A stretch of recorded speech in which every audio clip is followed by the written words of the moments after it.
tumetoka pale, tumefika hapa. Lakini hatujafika mahali tunatakikana tuwe. Kenya haipaswi kuwa mahali tuko leo. We are supposed to be a wealthy, prosperous nation. Tuko na uwezo. Sikizeni marafiki zangu, na munisikize kwa makini. Tuko na uwezo kama taifa ya kuwa na ajira ya kutosha ya vijana wetu. Tuko na uwezo wa kuzalisha chakula mpaka tufukuze njaa katika taifa letu la Kenya. Mtu asilale njaa tena. We have the capacity. We have what it takes. Na ndio sababu hiyo, kama kuna mtu ambaye alikuwa na taswishi ya vile Kenya inaweza kubadilika, miaka 4 imepita, tumebadilisha kilimo, tumebadilisha mambo ya matibabu, tumebadilisha mambo ya ajira, tumebadilisha mambo ya masomo, na inawezekana hii nchi yetu ya Kenya ambayo kwa sasa imewekwa mahali inaitwa lower middle income, we must become an upper middle income economy in the next 10 years. And we must progress into a higher income economy subsequently.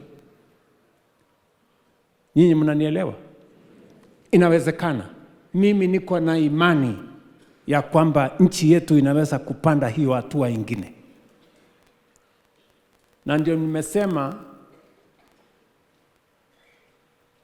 Kenya yetu hii ni nchi ambayo ni ya demokrasia. Tuko na uhuru wa kusema. Tuko na uhuru wa kufanya ile tunataka. Tuko na uhuru hata saa zingine tunapitisha mpaka tunatumia kwa matusi. Tuko na uhuru ya kupiga kura kwa mtu ambaye tunataka. We are a robustly democratic country. Tulimfukuza mbeberu ndio tuwe taifa huru. Lakini hatukumfukuza mbeberu tuwe nchi huru na tuendelee kukaa kwa umaskini. Hapana. We are supposed to move. Tuwe nchi huru, nchi ya demokrasia, lakini pia nchi tajiri, yenye iko na nafasi ya vijana wetu kufanya kazi, yenye iko na wananchi wetu hawalali njaa, yenye tunaweza kulipia gharama ya matibabu wananchi wote. Hiyo ndio Kenya ambayo tutajivunia sisi wote. And that is the Kenya that is possible. Nyinyi mnanielewa? Sijui kama mko na imani kama mimi. Mko na imani kama mimi? Ya kwamba tunaweza kupeleka hii nchi yetu isonge mbele? Mimi niwaulize marafiki, kama wengine walifanya, nani anasema tuwezi sisi? Tunaweza ama hatuwezi? Sikizeni. Nchi kama Korea na wale wengine walikuwa na sisi, wamesonga mbele, sisi tumewacha nyuma. Hata nchi nyingine kama China ilikuwa nyuma yetu. Just imagine. China ilikuwa nyuma yetu.